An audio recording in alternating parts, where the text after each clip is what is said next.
نحمدہ و نصلی علی رسولہ الکریم۔ آج ہماری تقریر کا بیان کا موضوع ہے شادی بیاہ اور دیگر تقریبات میں فضول خرچیاں، اسراف، تبذیر، بے اعتدالیاں، اس سے معاشرے میں کتنی برائیاں جنم لیتی ہیں۔ بظاہر اس معمولی لیکن حقیقت میں اس بہت بڑے گناہ کا سد باب کیسے کیا جائے۔ اسلام ایک ضابطہ حیات ہے۔ اسلام میں اعتدال، میانہ روی اور ایک بیلنس نظام دیا گیا ہے۔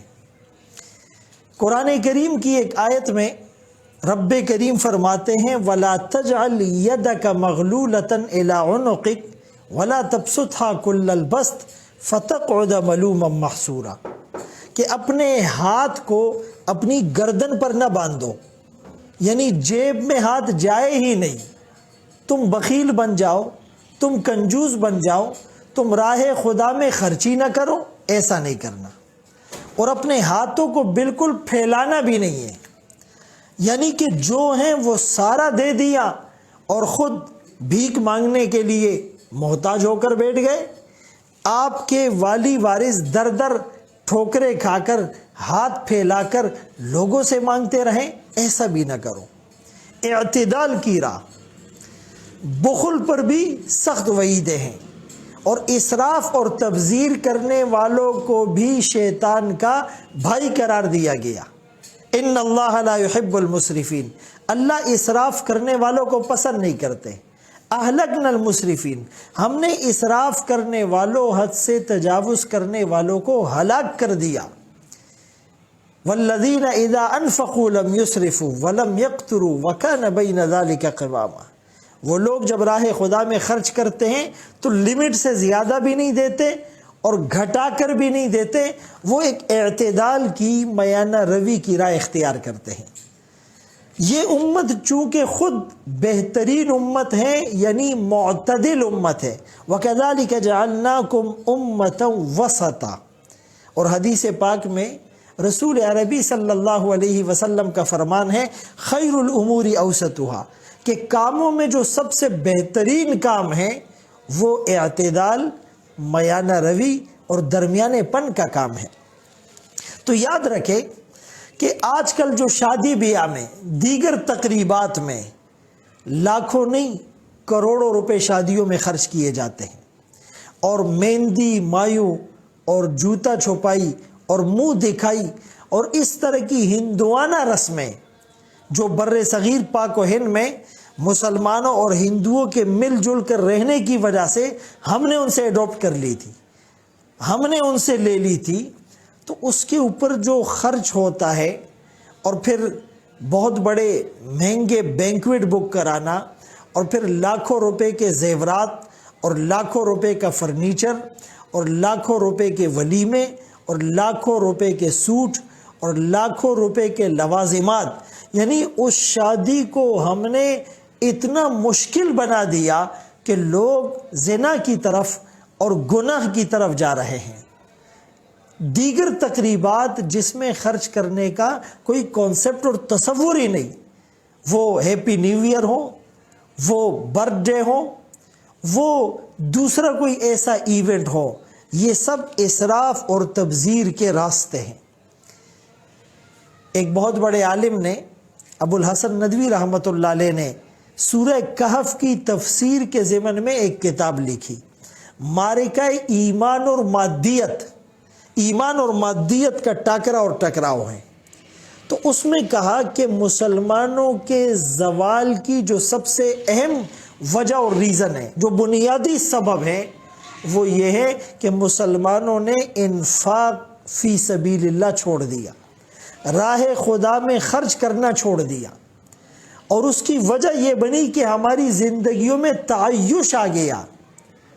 عیش و عشرت آ گئی، اسراف آ گیا، تبذیر کا عنصر آ گیا، فضول خرچیاں آ گئی، بے جا اور بے ضرورت مواقع پر پیسہ لگانا آ گیا۔ یعنی قیامت کے دن میدان محشر میں جب انسان کے قدم اپنی جگہ سے نہ ہل سکیں گے،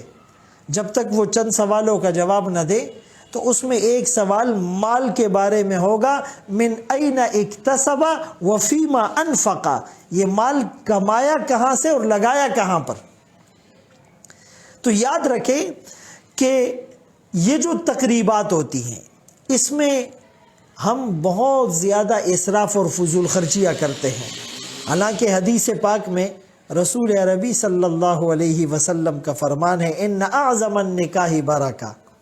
کہ نکاح میں جو برکت والا نکاح ہے، جس میں مشقت کم ہو، جس میں خرچے کم ہو، جس میں فضول خرچی نہ ہو،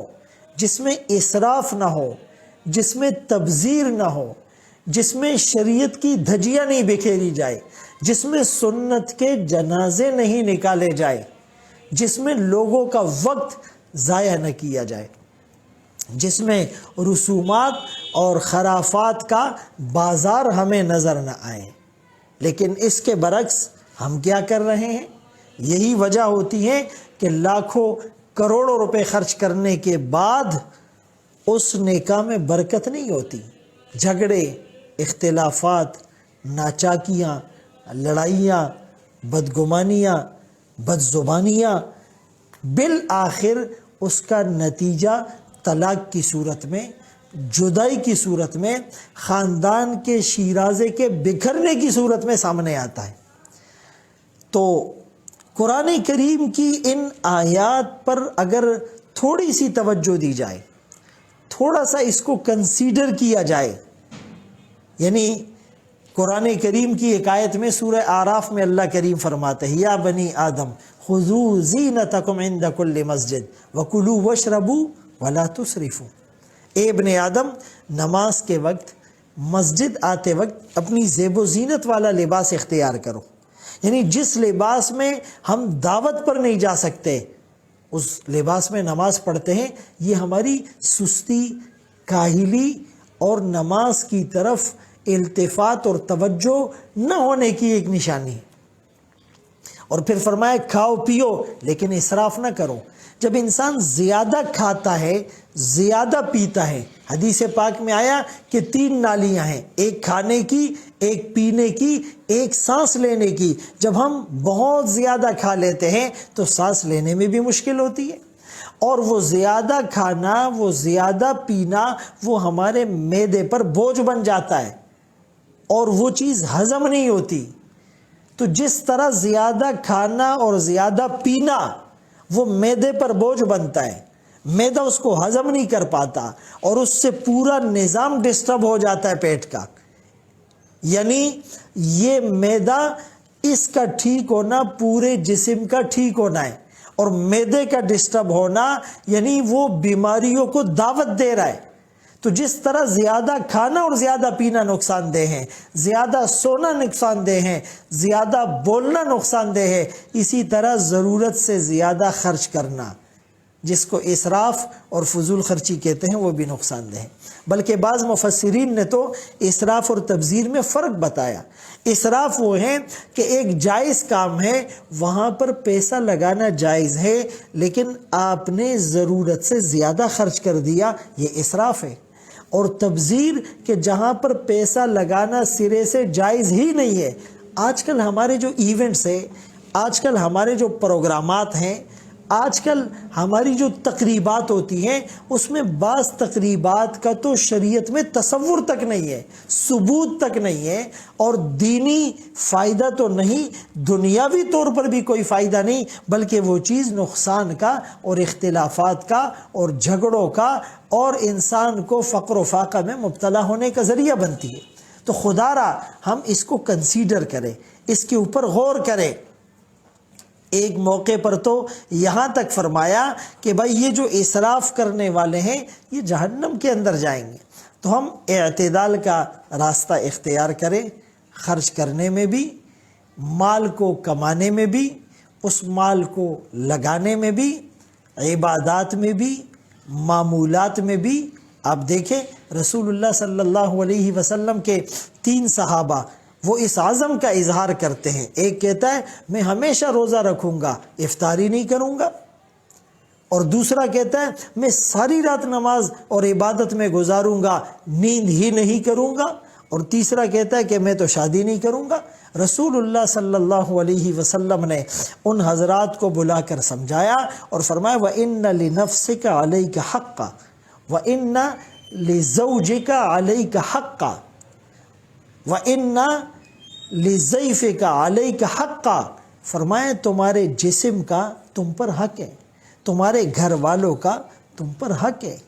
تمہارے مہمان کا، لزوری کا، تمہاری زیارت کے لیے آنے والے کا تم پر حق ہے۔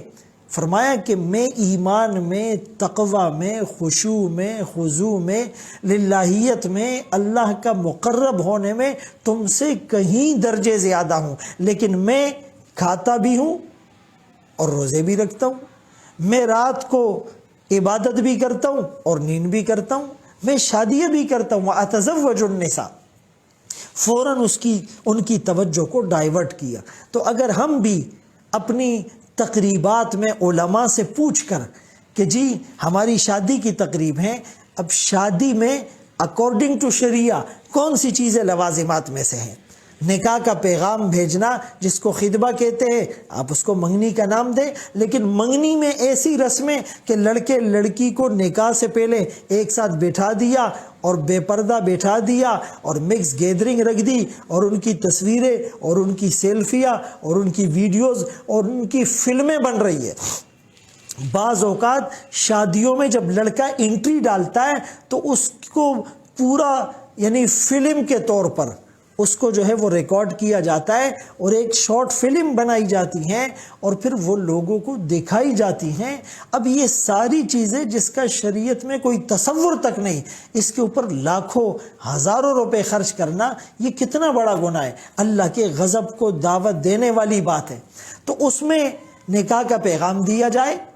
نکاح کی تقریب رکھی جائے، اور فرمایا بہترین نکاح جس میں مشقت اور خرچ کم ہو اور جو مسجد میں ہو، اعلن النکاح، اور اس کا اعلان کیا جائے، یہ ایک نئی زندگی کا آغاز کرنے کے لیے جا رہے ہیں۔ پھر اس میں ایجاب اور قبول ہوتا ہے، خطبہ ہوتا ہے، اس میں گواہ ہوتے ہیں، اور پھر جو ہے وہ رخصتی ہوتی ہے، اور پھر اپنی بساط اور حیثیت کے مطابق کچھ مال دیا جاتا ہے، اور پھر ولیمہ ہوتا ہے۔ رسول اللہ صلی اللہ علیہ وسلم نے صحابی رسول عبد الرحمن ابن عوف رضی اللہ تعالیٰ عنہ کو فرمایا ولیمہ کرو، چاہے ایک بکری کیوں نہ ہو،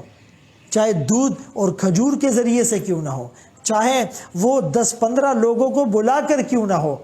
تو یہ چیزیں تو شریعت میں ثابت ہیں۔ اس کے علاوہ اگر ہم شمار کرنا چاہیں تو شاید اس کی تعداد وہ 100 سے بھی بڑھ جائے۔ چھوٹی موٹی جو ہندوانہ رسمیں ہیں، جو یہودیوں کی نقالی ہیں، جو یہود اور ہنود کے رسومات اور خرافات ہیں، اس کی وجہ سے ہمارے نکاح میں، ہماری شادیوں میں، ہماری تقریبات میں وہ برکت نہیں رہتی۔ اللہ رسول کو ناراض کر کے ہم کہاں خوشی کی زندگی جی سکتے ہیں؟ ساری دنیا ہم سے راضی ہو جائے، ایک اللہ کا رسول ناراض ہو، ہمارے لیے نقصان کی بات ہے۔ خدا را ان تقریبات کے لیے علماء سے رابطہ کرے، ان سے دینی رہنمائی لے، اللہ رسول کی رضا کو ملحوظ نظر اور ملحوظ خاطر رکھے، ہماری دنیا بھی جنت کا نمونہ بن جائے گی۔ وآخر دعوانا ان الحمد للہ رب العالمین۔